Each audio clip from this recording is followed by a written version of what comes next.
And as he goes ahead and continues to upload part number 3, or episode number 3, hey everyone, get ready to get your minds blown because this is episode 4 of the Pro Wrestling Rewind. It's a special Monday edition. Trying to sound like the guy. Ever see the thing with the people? This Sunday. That's what he was trying to do. I am Johnny VJ Van Diesel alongside Alex Putnam on Skype.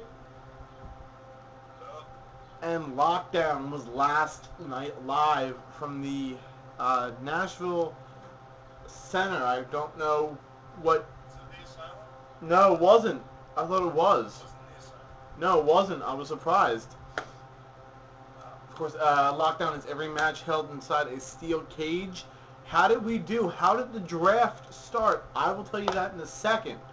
Also, tonight there will be a no DQ, no countout match from the WWE title as my guy on my shirt, CM Punk, goes one-on-one with the world's strongest fat ass, world's strongest man, Mark Henry. I thought it'd be fun to say. I thought it'd be fun to say that. Sorry.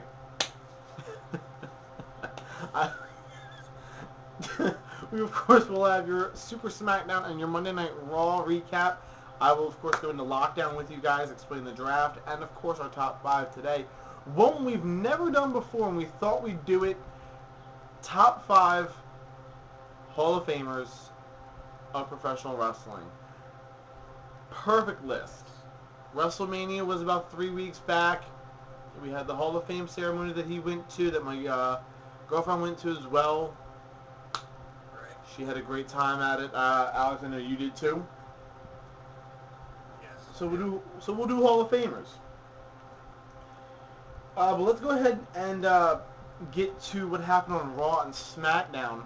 We did that the last episode. Not this past one. Yeah, we did. No, we didn't. This past one had Brock Lesnar knocking out John Cena. Oh, that's right. And that's pretty much how it started. John Laurinaitis introduced Brock Lesnar out to the scene, and Cena came out afterwards, slapping John Cena. Brock Lesnar, I mean. Wait, John Cena slapped himself in the face? No, but that would have been pretty damn funny to see, actually. I would have sat there and laughed. John Cena slapping Brock Lesnar, and then Lesnar, with the UFC background, taking down Cena, and then landing a few punches, one of them screwing up John Cena's lip. It busted his lip wide open. I think that was the first shot. The first shot he hit, yeah. The first shot he hit nailed Cena square in the jaw. And that was actually pretty funny. Don't mess with the UFC guy, especially if that guy's name is Brock. Exactly. Lesnar, of course, would leave the ring with Laurinaitis, kissing his ass and Otunga kissing both their asses. I want to say one thing. Let me make one thing clear. He says it's people power. No, what his version of that is him abusing power for both shows to screw WWE and drive them straight into the damn ground. That's my opinion. I think you might like people. My opinion is it's just a storyline. That could be the case, but if you think about it, he's given everybody that's a heel every opportunity in the world, including what happens tonight on Raw. With the yes, which is live in London, England. Yes! They're going across the pond there, mate. Yes. I will never... Some fish and chips. That was the worst British in the Australian accent ever. Thank you very much. That was the worst thing for me to ever do. I will never... Actually, I will do it again, but maybe at a later date. Or later on in the episode. I don't know yet. Who cares? Exactly. Of course, tonight, with a match... last week on Raw, also Punk had to defend the title again against Mark Henry. Punk, of course, getting dominated in this match because obviously you're dealing with the 492-pound fat fuck who can win via suffocation if he really, really wanted to. But the match ended with Punk losing via countout. So, of course, that after the DQ win 2 weeks ago and the countout win this week, now you see where the WWE title match is in place for this week as a no DQ, no countout.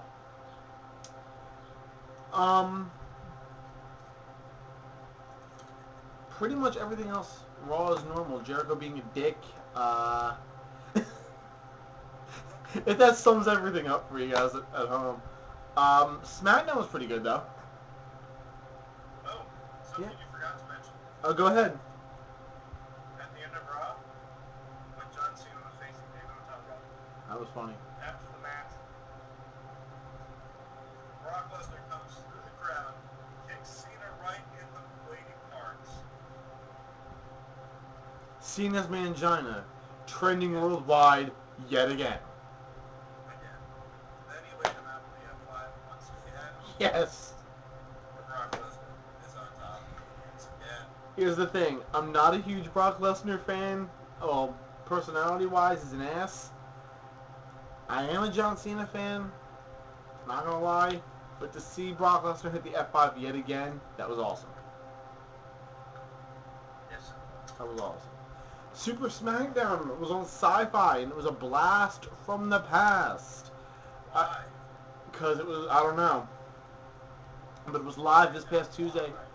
Yeah, I don't know. It was live this past Tuesday on Sci-Fi. It started out with Lillian Garcia introducing Mean Gene Okerlund. And he introduced Sheamus, who made a public apology to the WWE Universe and the referee WWE official Chad Patton for kicking him in the head 2 weeks ago on SmackDown after pretty much losing his mind. And all the disrespect and all that good stuff. Laurinaitis comes out. He does it again. He says there's going to be a tag team match. Daniel Bryan will be teaming up with... Yes. I'll first kick him through the face later, don't worry about it. He'll be teaming up... Who did he team up with? Bryan on SmackDown, I forget. Daniel Bryan teamed up with Alberto Del Rio. That's right. To face Sheamus and Mean Gene Okerlund. The match, it was pretty funny to see. I was very, very amused by it, but at the same time I knew who was going to win this one. And I was right. The winners, when I checked it last, were the team of Sheamus and Mean Gene Okerlund. Heath Slater did a match teamed up with Tyson Kidd to fight the Usos on SmackDown, with the manager of Heath Slater and Tyson Kidd, the Mouth of the South, Jimmy Hart. Mick Foley joined the commentators of Josh Gray, Michael Cole, and Booker T on commentary. This is where the funny stuff happens. SmackDown, like TNA, has been losing a tag team division. So to be honest with you, I think it's time for the tag team belts to change hands in the companies. But on a different note, I'll explain it. I pretty much just gave away part of Lockdown, I think. But I don't care. The Usos defeated Heath Slater and Justin Gabriel after Hart slides in, slides out, and the referee doesn't see a damn thing. Samoan drop, fall away I should say. I think fall away Samoan drop is the correct terminology to use for the move for the Usos to get the win. Heath Slater, of course, is being checked on by Jimmy Hart after the match. What happens? Mankind, Mick Foley, hits Mr. Sacco. Mr. Sacco, not that stinky, smelly sock. Yes, and it was awesome. It was awesome. And Jimmy Hart, yeah, he had the megaphone. Anyway, one of the matches to start off the night, by the way, was Randy Orton taking on Mark Henry. The match was going pretty well. Henry had a little bit of an advantage until Randy hit, I think it was an RKO, I'm not too sure. I gotta double check that for you guys, and I will tell you in the next episode what really happened that night. Kane, all of a sudden you see flames come up in Kane's face on the Titantron. He apparently laid out Cowboy Bob Orton, and Randy, yep, which of course is Randy Orton's father, and next thing you know, Randy Orton runs out the ring. The match ends in a no contest, because there was no clear winner. Referee didn't do any counting, nothing. Randy Orton was on a mad dash looking for his father, finds him laid out in one of the stairwells that Kane was hiding in. Yeah, Randy should have seen Kane coming, because he did.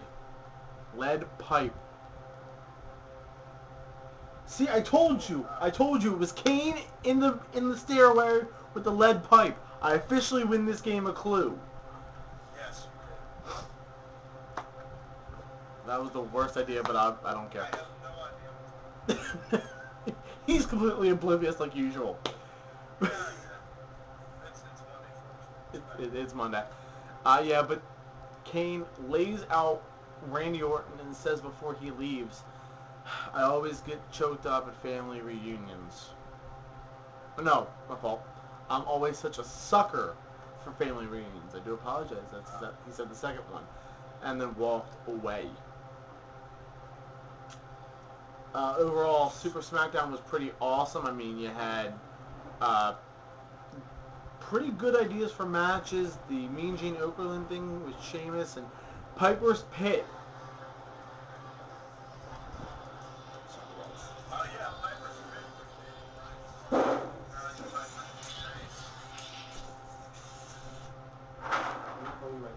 That was pretty insane.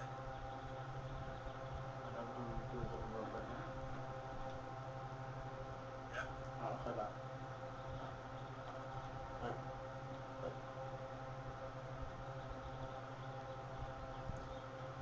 Sorry about that, people. You get phone calls, you take them. This is TV, folks. We can't do everything here. But Piper's Pit featured Daniel Bryan and AJ. After the slap to the face that Daniel Bryan did to AJ and breaking up with her, Piper wanted answers. Piper got the answers and then got laid out. He got laid out. A slap to the face, dropping Piper. Bryan, of course, Piper had a little bit of it coming to him, I'll be honest. He mentioned about the 2 out of 3 falls match and how he wanted Sheamus to basically beat him consecutively 2 times in a row out of the 3 falls. You need 2 to win. It's best out of 3. Now, there has been a rumor, and I'm going to mention this now because if I don't mention it, I was told the first match was going to be a pinfall only. Now, I don't know if this is true or not. First match by pin, second by submission, third is both. I could be wrong when I say that. Yeah, you're wrong. It's just 2 out of 3 falls. It's just a main 2 out of 3. Yep. Okay, I was told differently. Off a rumor, but you sometimes can't believe them. But other than that, yeah, it's weird. Super SmackDown, though, was pretty decent. Raw was okay. Laurinaitis still has his head up his ass. Pretty much. Mark Henry wants the title, won't get it. Let's step in my room. Okay, hold on. And everything else, so what more can I say? When we come back, we will go ahead over what happened on Lockdown. I will go ahead and also explain the draft as well. Don't go anywhere, guys. We will be right back with the Pro Wrestling Rewind.